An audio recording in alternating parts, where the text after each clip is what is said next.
Bonjour à tous et bienvenue sur la chaîne No Code Genius, j'espère que vous allez bien et comme vous l'avez vu aujourd'hui on change un petit peu de setup, je suis passé sur un écran beaucoup plus petit pour que ce soit plus agréable pour vous à regarder parce qu'avant c'était un peu trop éloigné et du coup on avait du mal à voir où je cliquais, sur quel élément etc. Du coup là on est passé sur un plus petit écran donc n'hésitez pas à me dire si c'est mieux et si vous avez aussi d'autres recommandations pour améliorer la qualité de ces vidéos, vraiment je suis preneur et ne soyez pas timide, c'est avec plaisir que je réponds à vos commentaires. Avant de commencer la vidéo, je voudrais vous parler de deux projets dont une idée. Le premier projet, c'est que je vais lancer dans les prochaines semaines une newsletter gratuite où je vais partager un petit peu mon aventure dans le lancement d'un micro SaaS sous Bubble. Et du coup, semaine après semaine, je vais vous raconter mon aventure, je vais vous donner des conseils, des tips actionnables et aussi, pourquoi pas, du contenu un petit peu exclusif dans cette newsletter.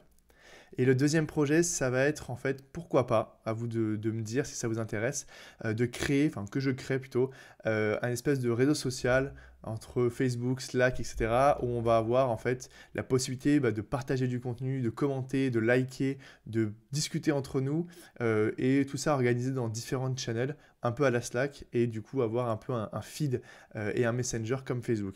Donc si jamais ça vous intéresse, ça nous permettrait d'avoir une plateforme un peu centrale où on pourrait communiquer, pouvoir échanger des tips, organiser pourquoi pas des lives pour répondre à vos questions, pour vous débugger, etc. Et dans le but toujours de vous faire progresser. Donc si vous avez des inspirations, des outils qui font déjà un peu ça, je pense à Circle.so, je me semble, qui est déjà pas mal du tout. Voilà, n'hésitez pas à me partager ça en commentaire, à me donner votre avis sur ces deux projets-là, ou du coup à vous inscrire à ma newsletter. Donc je vous mets un lien dans la description. Voilà, donc j'attends un petit peu des retours de votre part. Donc vraiment, je compte sur vous pour commenter cette vidéo et lâcher un petit like aussi par la même occasion. Du coup, dans cette vidéo aujourd'hui, on va être sur quelque chose de beaucoup plus théorique. On va voir un petit peu comment fonctionne chaque élément, sur comment configurer notre page et comprendre un peu la logique des groupes, etc. Parce que j'ai pas mal de questions par email. On va apprendre un peu plus, on va vraiment se concentrer sur les bases du responsive, du nouveau moteur responsive. Donc du coup, ce qu'on va faire déjà, c'est qu'on va double-cliquer sur notre page et on va voir qu'on a plusieurs déjà container layout disponibles sur notre page. Donc déjà, la première option, le fixe, on va le bannir direct. Sur une page, notre page ne sera jamais fixe. Ça veut dire que notre page va être bloquée à 1280 de largeur et 900 de hauteur. Donc si je vais dans le moteur responsive, je ne peux pas ici bouger, rien ne se passe. Vous voyez, je clique dessus, rien ne se passe. Et nos éléments ici sont bloqués. Donc on ne peut pas du tout gérer le responsive. Donc ça, c'est ciao, on n'utilise pas du tout. On va être du coup soit en align to parent, en row ou en colonne. Donc en align to parent, il faut voir un peu notre page ou même les éléments, les groupes sous forme de cadran. C'est-à-dire que si je prends par exemple un autre groupe et que je le mets sur ma page, on va aller dans le layout et on peut voir que notre parent conteneur, donc là dans ce cas notre page, est considéré comme un cadran. Donc on va avoir 9 possibilités plus une 10 qui va nous permettre de centrer notre élément au milieu de la page. Donc ça peut être utile par exemple sur une page de login ou de sign up lorsqu'on va avoir notre formulaire au milieu de notre page et quoi qu'il arrive en fait en fonction du responsive de l'écran, notre formulaire sera toujours centré. Donc ça peut être cool pour ce cas-là. Sinon, on peut également faire la même chose en configurant notre page sous forme de row. On va lui dire ok tous tes enfants, donc tous les éléments qui vont être dans notre page vont être centrés au milieu. Et quand on vient prendre notre élément, on peut aussi lui rajouter, soit le mettre tout en haut de la page, soit au milieu, soit tout en bas de la page, de son parent en fait. Et donc on peut le faire comme ceci. Donc là, ça reviendra exactement même que le align to parent. Le align to parent, il faut plutôt comparer ça en fait finalement au absolute en CSS. Donc c'est-à-dire qu'on va pouvoir placer nos éléments, par exemple des petites, enfin, ça va être surtout utile je pense pour les landing pages. On va pouvoir en fait afficher des petites illustrations à gauche, à droite de notre page, etc. Et de pouvoir en fait gérer ces éléments, l'affichage de ces éléments en fonction de la taille de notre écran. Par exemple, imaginons que je mets un groupe au milieu. Tac, tac, tac. On va le mettre en colonne. On va lui mettre une fixe width, mais pas d'autant. Allez, on va lui mettre 80%, 70% plutôt. Tac. Donc je vais le mettre au milieu. Ici dedans, je vais lui mettre par exemple un titre. Hello. Ce titre-là, il va être centré sur lui-même et il va être au milieu.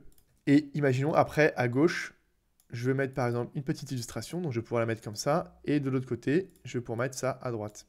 Et en fait, je vais pouvoir après avoir mes utilisations, que ce soit joli, etc.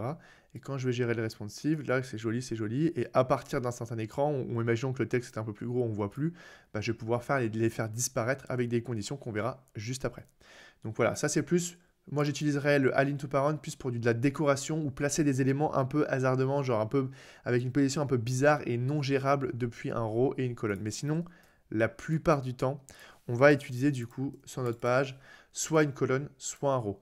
Donc le colonne, ça sera plus sur du contenu type landing page, etc., du contenu long, avec différentes sections qui vont s'enchaîner. Donc du coup, du contenu en colonne, enfin un container en colonne, le contenu va être placé de haut en bas. Donc en fait, on va avoir nos différentes sections qui vont s'enchaîner et donc notre page va être scrollable. Et ensuite, on a la version raw qui va être plus pour être les web applications. Donc on va avoir par exemple à gauche, enfin notre contenu va être affiché de gauche à droite. Donc on va avoir à gauche par exemple, hop, alors là pourquoi en raw? Ouais, parce que je l'ai centré. Ici, on va avoir par exemple une colonne, donc qui va être en fait tout simplement notre espèce de menu. Et ensuite, on va avoir notre contenu. Hop, pardon, c'est pas du tout ça que je voulais faire. Donc je vais désactiver notre fixed width et du coup on va avoir notre contenu. Donc par exemple, imaginons je clique sur dashboard, on va avoir notre dashboard qui va s'afficher. Je clique sur projet, on va avoir les projets qui vont s'afficher, etc. Donc là par contre on a un petit souci. Donc on a vu déjà que quand je déclique sur j'enlève fixed width, automatiquement mon élément va prendre toute la page, toute la largeur de la page. Si celui-ci je lui mets, je lui enlève sa fixed width, ma page nos éléments vont être 50%, 50%. C'est-à-dire que la page le container va se diviser en deux. Je rajoute un troisième élément, on a nos trois éléments qui font la même taille, un quatrième élément, etc., etc. Petite précision aussi, je vous invite toujours à faire CTRL-D lorsque vous voulez dupliquer quelque chose, parce que sinon, il va falloir en fait à chaque fois retargeter, recibler l'élément parent. Donc là, il faudra recibler notre page pour pouvoir dupliquer. Sinon, si je viens encore une fois coller mon élément, il va se coller à l'intérieur de ce groupe C. Et du coup, là, on va avoir quelque chose qui est nested. Donc, bien faire la différence. Si je veux dupliquer, boum, commande D, on n'a pas besoin de se faire chier à recliquer sur page responsive pour ajouter un nouvel élément. Donc là, on reprend notre petit dashboard. On a dit qu'on va lui mettre une fixed width. Donc notre élément suivant va prendre toute la largeur parce que je n'ai pas affiché de fixed width. Et donc là, ce qui va être cool, c'est de en fait dire à notre navbar, donc notre barre de dashboard, va prendre toute la hauteur. Donc on peut soit la centrer, soit la mettre tout en bas, soit lui dire tu prends toute la hauteur. Et donc là, quelle que soit la hauteur de notre page, cette barre-là, hein, on va la mettre un peu colorée, en gris par exemple. Non, peut-être pas en gris parce que c'est vrai, on va confondre avec... Alors, c'est la page que j'ai fait n'importe quoi. Hop, on va la mettre plutôt comme ça, voilà. Quelle que soit la hauteur de notre page, cet élément-là prendra toujours notre hauteur maximum. OK? Et par exemple, le problème qu'on avait aussi avant, c'est si on voulait mettre par exemple un menu ici et un élément tout en bas. En fait, on peut, grâce maintenant au container layout align to parent, diviser cet élément-là en cadrans. Et en fait, on va avoir un contenu qui va être en haut. Hop, on va juste lui mettre 200. Voilà. Et ensuite, un contenu qui va être tout en bas. Tac. Et donc maintenant, quoi qu'il arrive, si je viens changer par exemple, voilà, on a en fait toujours nos deux éléments qui sont bien séparés. Hop, je vais remettre après comme avant. Et donc, on va pouvoir en fait avoir, par exemple, en haut un menu, etc. Et en bas, un petit avatar avec la photo et marqué se déconnecter. Donc ça, avant, ce n'était pas possible. Aujourd'hui, grâce à l'align to parent, pardon, on va pouvoir bien gérer ce niveau-là. Et pareil, on peut faire la même chose. Donc ça, cette fois-ci, c'est plus pour de la colonne. Mais si on a envie, par exemple, de faire la même chose, de séparer deux éléments et les mettre à l'extrémité, par exemple, pour une navbar, on va avoir le logo à gauche et un menu à droite. On va pouvoir mettre notre élément en row, cette fois-ci, et on va pouvoir configurer. Donc, celui-ci, je vais le mettre, je sais pas, en rouge, très très bien, comme ceci. Hop, je duplique, et on va le mettre en blanc. Avant, c'était aussi galère de pouvoir gérer l'espacement des éléments automatiquement aux extrémités de notre page en fonction de la taille de l'écran. Maintenant, grâce au Flexbox, on va pouvoir soit dire « Ok, tout notre contenu est plaqué à gauche, tout notre contenu est plaqué à droite, tout notre contenu est placé au centre », ou alors on va pouvoir dire « Tout notre contenu est placé aux extrémités ». Donc si on a deux, hop, nos contenus, on a un contenu tout à gauche et un contenu tout à droite. Mais on va pouvoir aussi dire, ok, nos éléments vont avoir autant d'espace à gauche qu'au milieu. Donc on va utiliser Space Around, Donc en fait, on a autant d'espacement ici, autant d'espacement ici. Et ici, on a autant d'espacement ici et autant d'espacement ici. Donc c'est pour ça qu'on a l'impression que c'est un peu plus large au milieu. Mais c'est juste qu'on a repris... hop, je vais mettre mon petit truc ici. On va se mettre ça en bleu. Ouais, c'était bien en bleu. On a en fait autant d'espacement ici. Est-ce que je peux le dupliquer? Je ne sais pas. Non, je ne peux pas le dupliquer. Hop. Et en fait, on va retrouver ce même espacement-là et ce même espacement-là qui est égal en fait à cet espacement-là. Donc là, c'est le space around, la spécificité de space around. Et si jamais on veut plaquer nos éléments aux bordures, tac, on vient mettre space between. Okay, et donc dedans, ici, on va pouvoir mettre notre logo. Et ici, on va pouvoir, encore une fois, diviser, par exemple, cette section-là, enfin ce groupe-là, je ne sais pas, en row, on va le mettre. On va avoir, par exemple, je ne sais pas, notre menu. Et ici, on va, encore une fois, mettre ceci en space around, en space between, pardon, et mettre notre photo qui est plaquée. Donc voilà, donc ça, hyper utile en row. Maintenant, dès que vous voulez mettre des choses aux extrémités, bien les centrer, etc., utilisez bien ces fonctionnalités, donc de tout plaqué à gauche, tout plaqué au milieu, tout plaqué à droite, ou space around, ou space between. Okay, et donc là, le row aussi a une autre particularité. On peut venir le centrer sur notre page, le mettre tout en bas, ou maintenant le stretch. De vraiment le dire comme à la colonne, de pouvoir lui dire tu prends toute la hauteur de ton élément par an. Donc voilà, assez simple. Je reprends, donc on a le row, la colonne et le align to parent qui ont chacun des spécificités différentes. Donc, align to parent, on divise notre élément en cadrans, en 9 cadrans plus 1 au milieu, donc 10 qui est plus fait pour les illustrations ou pour espacer des éléments en hauteur, parce qu'on n'a pas le space between en hauteur. Mais par contre, si on met notre élément en row, là, on va pouvoir en fait mettre aux extrémités, sans utiliser de align to parent, nos deux éléments avec le space between ou le space around, comme je vous ai montré précédemment. Et donc, pour reprendre aussi, quand je viens décocher la fixed width, tout le temps, le comportement de mon élément va prendre la largeur maximum. Si je ne mets pas de max width, il va toujours prendre la largeur maximum, donc il va s'étendre à l'infini. Hop, on va juste changer ça, on va mettre ça en row. Et imaginons que je mets ça plutôt en colonne. Alors attendez, plutôt ça en colonne. Voilà, on peut du coup...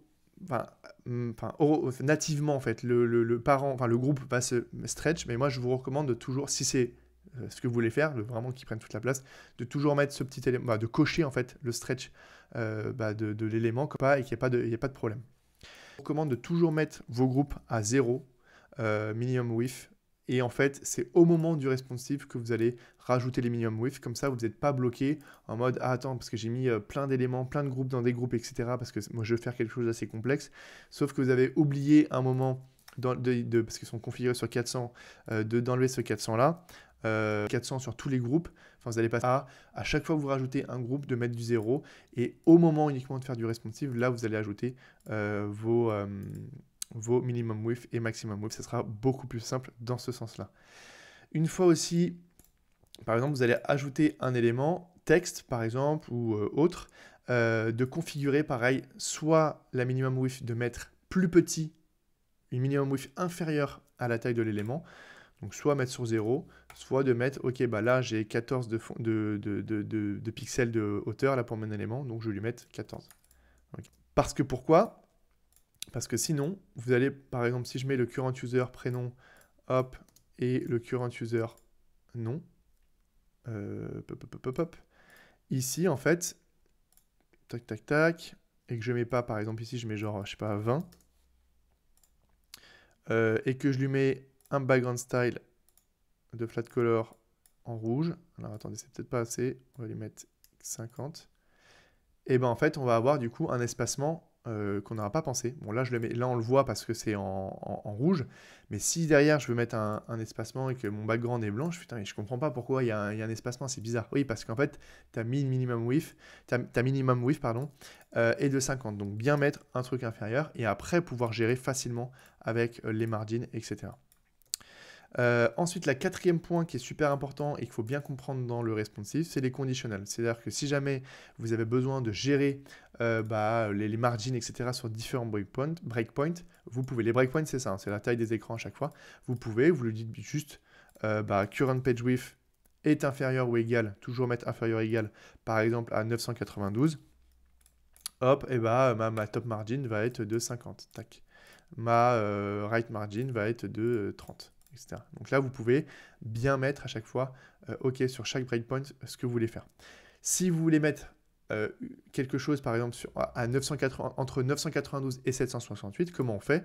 On vient juste rajouter et une condition et current page width est supérieur ou égal à 768. Comme ça, cette condition s'appliquera uniquement pour la taille d'écran qui est compris entre 992 et 768. Et comme ça, elle ne s'appliquera pas, par exemple, pour les 320 ou pour les 768. Donc, bien penser à combiner les conditions si vous avez vraiment à chaque fois une condition précise. Et si jamais vous voulez rajouter, par exemple, sur current page width est inférieur à 320, vu que cette position-là, la condition est positionnée en première position, Bubble va d'abord faire cette condition-là, et si elle est vraie, bah, du coup, en fait, il va appliquer la condition. Donc, bien mettre à chaque fois un range entre différents breakpoints, sinon, à part si vous avez vraiment mettre uniquement sur... Enfin, à part si vous voulez mettre sur tous les breakpoints inférieurs à 992. J'espère que j'ai été compris, c'était pas très clair, mais voilà, si vous voulez appliquer entre un mètre combiné ces deux conditions. Voilà. Donc c'est à peu près tout. Voilà, c'était une vidéo assez courte cette fois-ci. Je voulais pour bien comprendre à quoi servent les layouts, bien comprendre les différents horizontal alignment et les elements. Je reprends. Hop, si je me remets là-dedans. Comment ça s'appelle? J'ai déjà oublié. Les horizontal alignment et les vertical alignment, il me semble. Alors attendez, j'ai déjà oublié le nom. Ouais, vertical alignment, c'est ça. Donc voilà, hop, si je veux centrer mon élément au milieu de mon row, j'ai juste à cliquer là-dessus, bien évidemment. Ou alors, non, là-dessus, on est d'accord. Et après, là, on voit que notre élément n'est pas tout à fait au milieu, donc je mets 0 de min width, et là, du coup, notre élément est bien centré. Donc voilà, bon bref, je ne vais pas faire plus long. En tout cas, si la vidéo vous a plu, n'hésitez pas à lâcher un petit like, à vous abonner, à mettre un commentaire pour me donner des idées des prochaines vidéos ou des problématiques que vous avez un petit peu sur Bubble. Et du coup, je vous dis à dans la prochaine vidéo. À bientôt.